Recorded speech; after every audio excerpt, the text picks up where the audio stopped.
ஒரு ஜாதகத்துல குரு கேது சேர்க்கை கேல யோகமா அல்லது பெரிய கடங்காரன் ஆகிக்கிட்டுன்னு சொல்றாங்களே அப்படி ஆகிக்கிட்டுருமா சார் அப்படின்னா, சார் இது கேல யோகமா இல்லை கேவலத்தை கொடுத்துருமா சார் கடனை வாங்கி? பயமா இருக்கு சார். ஒண்ணுமே புரியலையே சார்.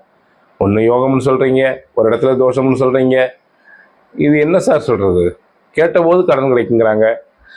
சார், குரு அப்படிங்கிற கிரகத்தை பற்றி நான் சொன்னேன். காலபுருஷனுக்கு 9 பாக்கியாதிபதி. அவர் இறைவனுடைய இறை வித்யா தத்துவம் என்று சொல்லக்கூடிய காலம், நீதி, கலை என்ற 5 தத்துவங்களை, காலம், நீதி, கலை, வித்தை, அராகம் என்று சொல்லக்கூடிய 5 தத்துவங்களை உள்ளடங்கி வரக்கூடியது. இந்த காலத்தில் உனக்கு இன்னது இந்த நியமனப்படி நடத்தி கொடுக்கும் என்று சொல்லக்கூடிய குரு, இறைவனுடைய அருட்பார்வை என்று சொல்லக்கூடியது.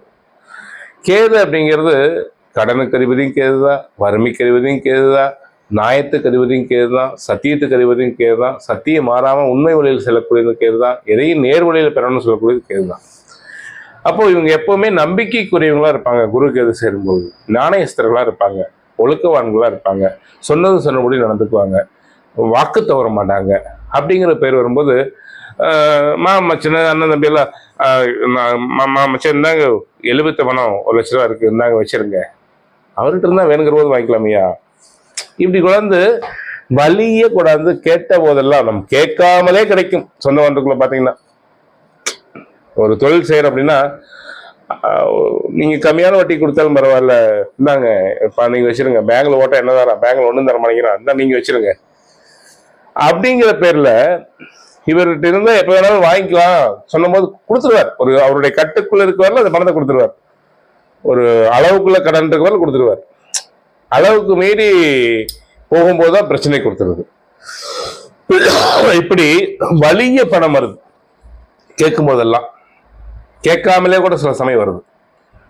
அப்படி வரும் பொழுது அளவுக்கு மீறி கடன் வாங்கிட்டார் அப்படின்னா இவரால் திருப்பி கட்ட முடியறதில்ல.